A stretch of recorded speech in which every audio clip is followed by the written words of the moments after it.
Siberians of the far north literally live in their reindeer skins. For shelter and clothing, nothing protects them better at these latitudes, even today, from the severe cold that reigns during the 8 months of winter.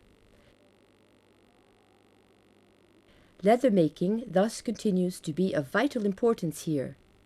Chukchis and Koryaks are known for their skills in this area.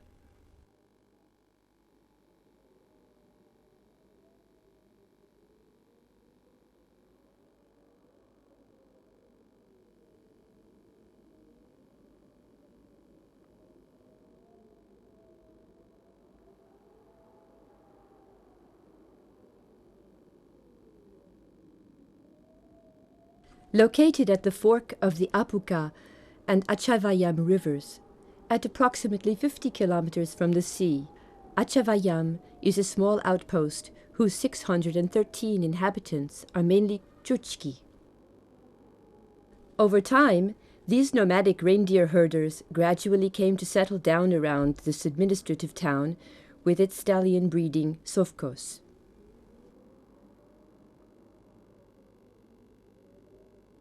They still continue, however, to make trips to their fishing grounds and to their reindeer grazing grounds.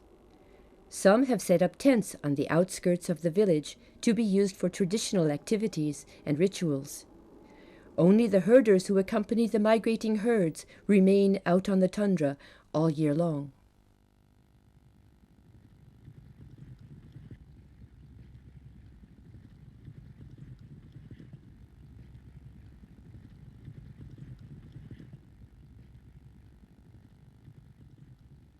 Every aspect of life for these people, whether it be political, social, economic, or in the realm of the symbolic, revolves around their relationship with the reindeer.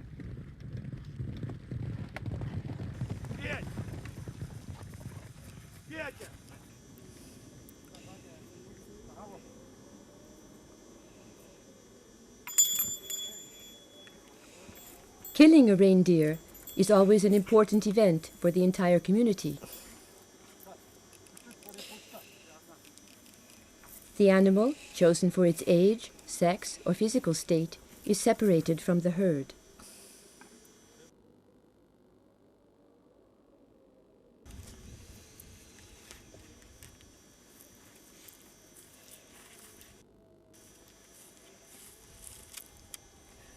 Once the carcass is cut up, it is thoroughly taken apart.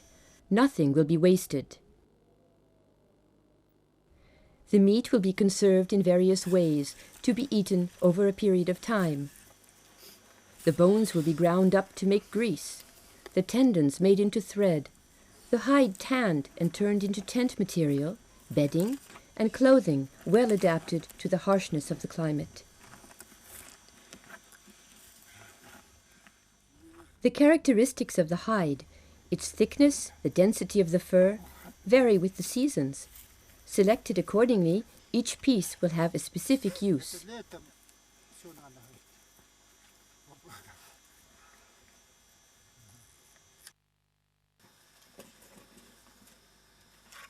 To transform the raw hide into leather which is both tough and supple, a series of simple procedures is employed.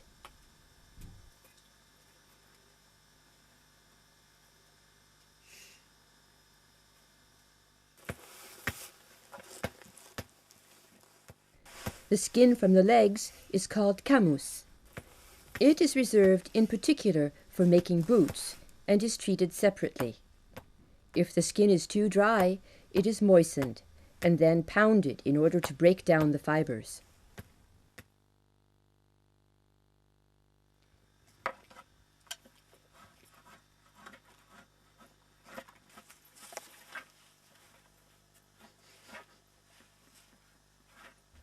It undergoes an initial scraping in order to thin it out and soften it.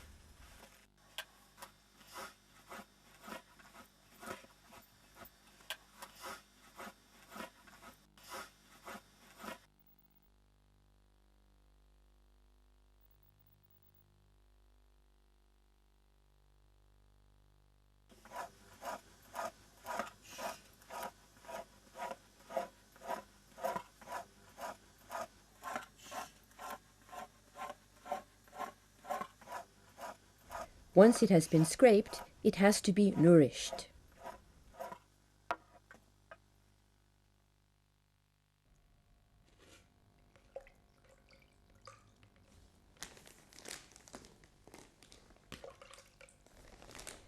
In this region, the reindeer dung used for this purpose is specifically gathered in the spring, when the animals feed on fresh lichen and young alder sprouts. The dung is stored until it's needed. At that point, it is taken and mashed up with water in order to obtain a smooth paste, which will be used to pickle the hide.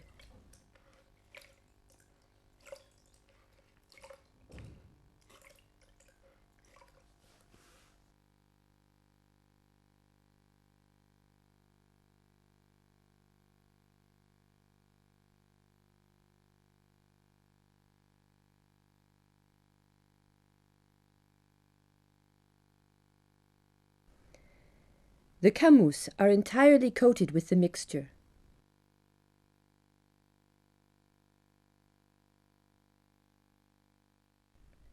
After that, they are rolled up in pairs with the treated sides facing each other to retain the moisture.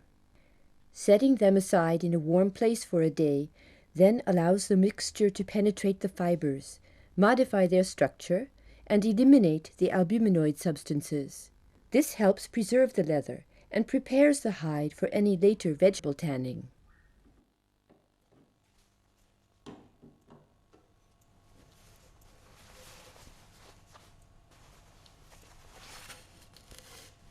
The mixture is then scraped off and kept for later use.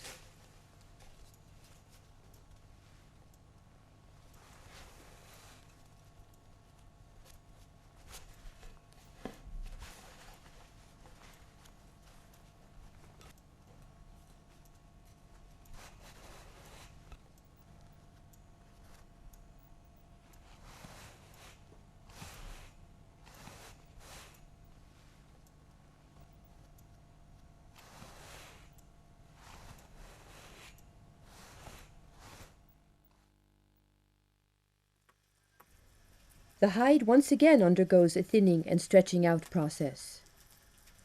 It is coated and then scraped a second and even a third time until the desired texture is finally obtained.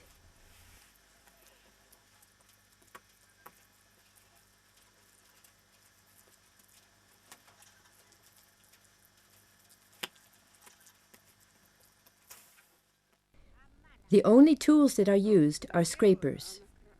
Most are made with rocks collected by the women on the tundra. The stones are broken up on the hub of a truck using the percussion posé technique.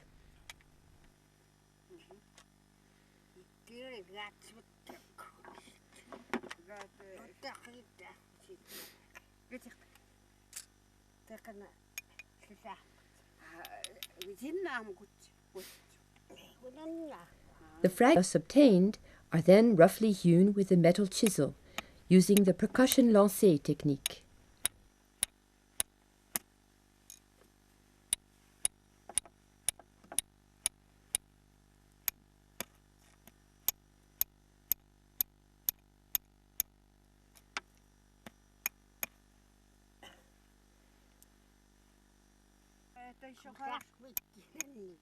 А это еще, как она раздробилась, это еще маленькие, а ее делать большие об камень.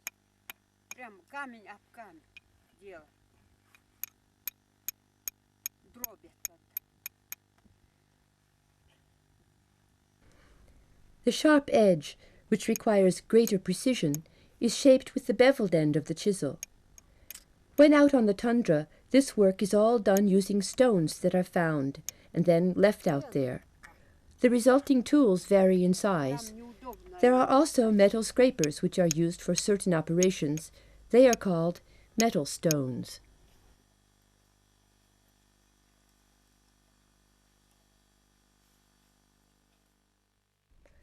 The scrapers are inserted into the middle of a crosswise stick and are all interchangeable. The big pelts are treated in the same way as the camus. The scraping process is carried out by laying them on wooden planks wedged against a stop on the ground. The leather maker holds the top of the pelt in place by leaning her body against the plank. As the instrument is thrust forward, the pressure on the scraper pushes it into and maintains it in the specially made slot. Metal scrapers are usually reserved for the most difficult areas. In particular, they are used to finish off the edges where the skin has dried and curled. The big pelts are left to pickle in the dung mixture for 3 days. Most of the work is done with stone scrapers. Their edges are less abrasive than those made of metal, which reduces the risk of tearing the pelt.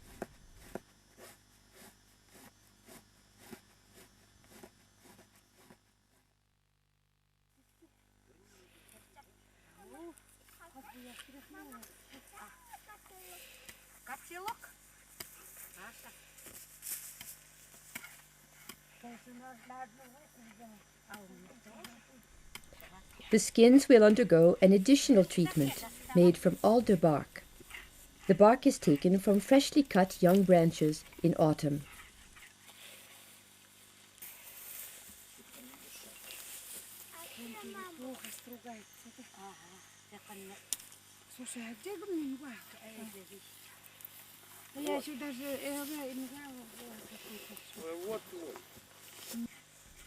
The women distinguish by sight and select a certain type of bark from alders which they define as female.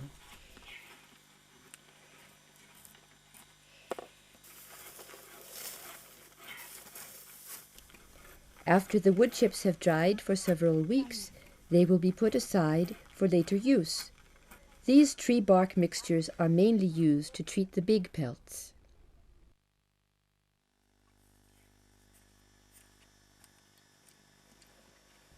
They will be coated at least twice, each time with a different mixture. For the first treatment, the chips are soaked in water for a long time.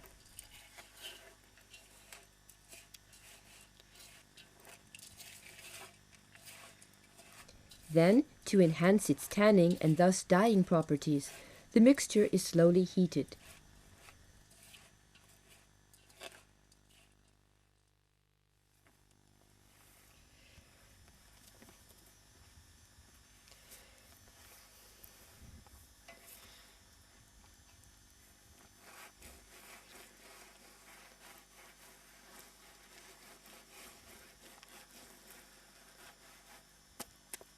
After it has cooled, the lukewarm mixture is meticulously spread over the entire pelt. The alder bark, which contains as much tannin as oak, will give the leather a sienna color.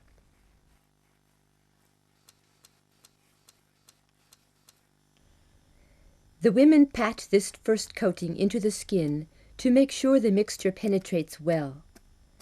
All the tanning substances must be absorbed by the skin, which has been defibered by the pickling process.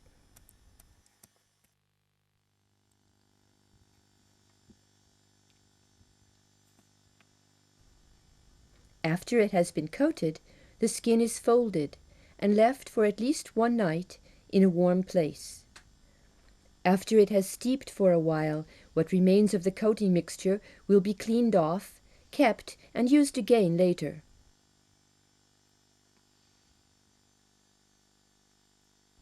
The treated pelt will then be hung up and left to dry.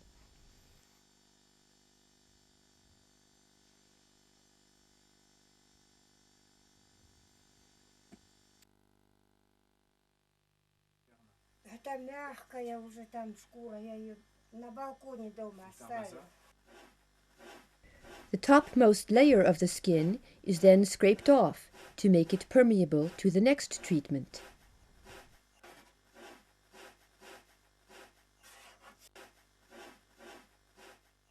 The stone instruments, which are passed down from one generation to the next, are rarely sharpened. In fact, they are preferred with a blunt edge, for if it is used well, a blunt scraper is just as efficient as a sharp one, while being much less apt to tear the skin.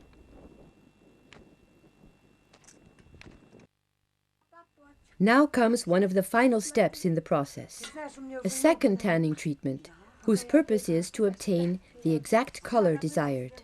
The alder bark is mixed with the urine of women collected in the morning. This mixture will mordant the skin, that is, permit the tanning elements to fully penetrate the leather, and after fermentation help bring out, shade, and fix the colors.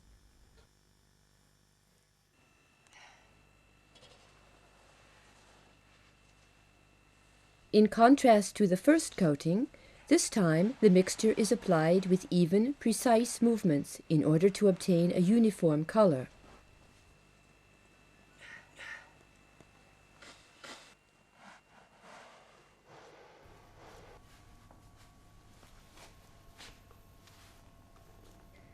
For this reason as well, no bark remnants must remain on the skin where they are liable to leave stains.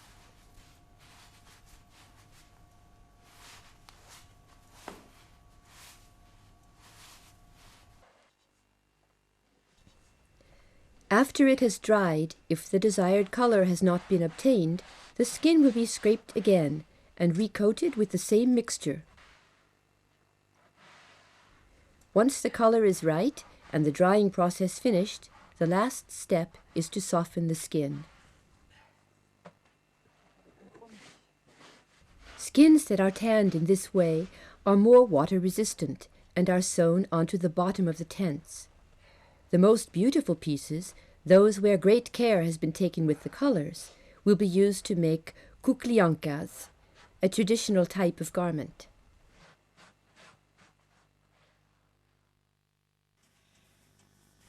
The biggest and thickest pelts are softened by foot. Leather booties are worn for this purpose.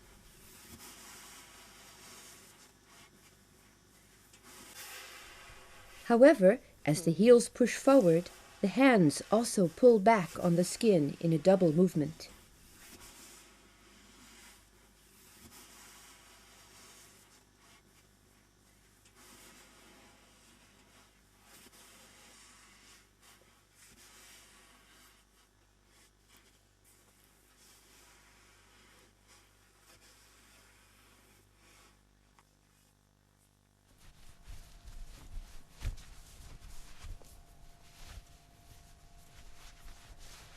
The hands are used to work only the edges around the big pelts, while the camus are entirely softened by hand.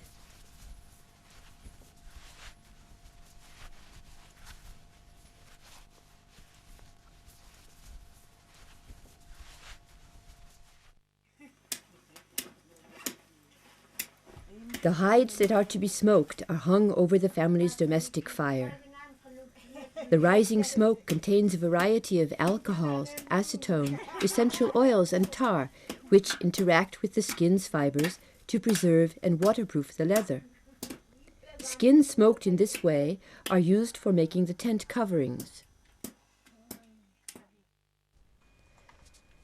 The skins of stillborn fawns, which are always closed, that is, turned inside out like a glove, are used to make children's clothing. Since they are too delicate for the scrapers, all the work is done by hand. First, they are moistened and lubricated with soap before being rolled up and left to sit for a day.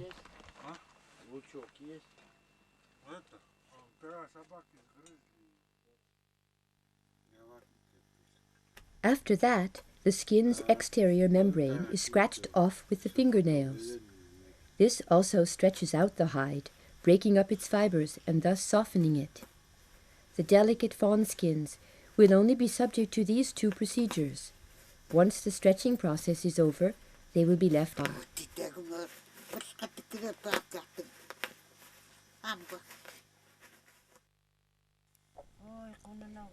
When ready, the treated skins are sewn together to make garments and tent coverings. The thread comes from reindeer tendons that are dried and then pounded to separate out the fibers. A few of these fibers are extracted and put into pairs. The two strands are twisted individually, and then intertwined. The thickness of the threads varies according to their use.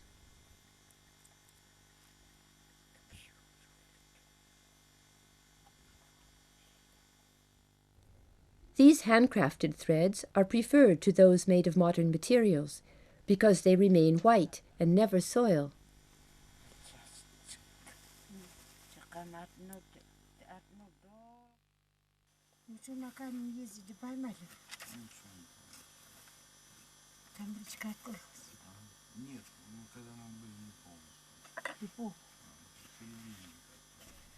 The pelts are cut up and sewn together with the fur side facing outwards to make and repair the tent coverings.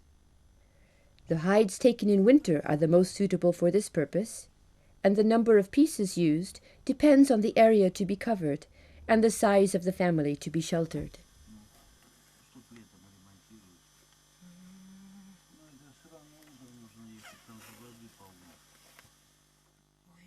The families take good care of their tent coverings, which may be mended at any time, both when the tent is up, as in this case, and when it is down at the end of the season.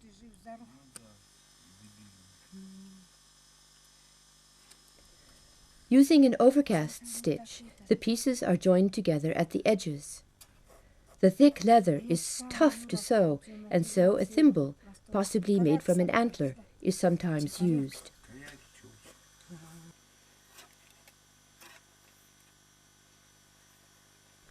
If an old piece of the tent is very worn, a leather strip scraped of its fur serves as a sort of bias binding to reinforce the seam.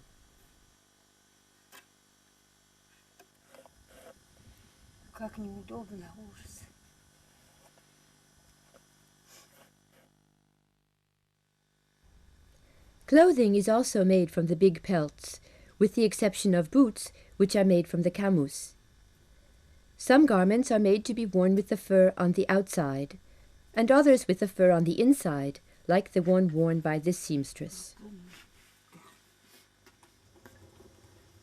The pieces are cut out with a knife according to perfectly memorized patterns. As each piece is cut out, it is added to the work in progress.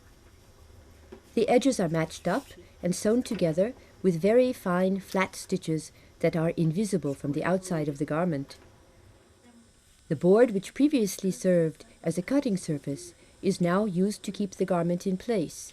The seamstress holds it down by slipping it under her other leg.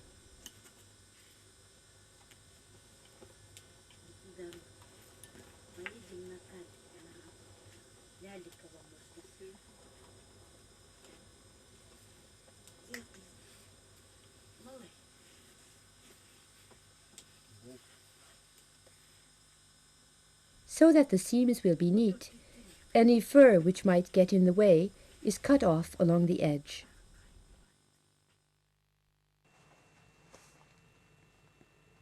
After the garments have been sewn, they are decorated. This is a very important task. The appliqued artwork not only has aesthetic value, but contains symbolic and protective properties as well. The leather is richly decorated using a patchwork of different types of fur, or furs which might come from different animals. The designs may also be set off by a variety of other garnishes, zigzags, frets, fringes. In this part of Siberia, beadwork decorations are the most highly prized. Grouped according to an algorithm of precisely coded colors, with red and white being among the most significant, the beads are sewn onto pieces of leather. These designs will then be appliqued onto the garments, and other trimmings and adornments will be added.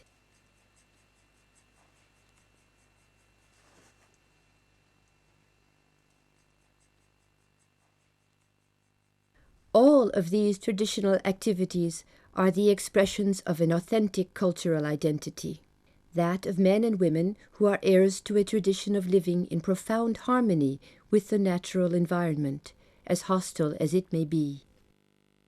Those who continue to identify with this tradition are able to survive, despite the tumult of a world which is falling apart around them, and which, so far, has brought them nothing but a semblance of progress. It is due to the efforts of a few and the devotion of those who work with the younger generation that, until now, a certain equilibrium has been maintained.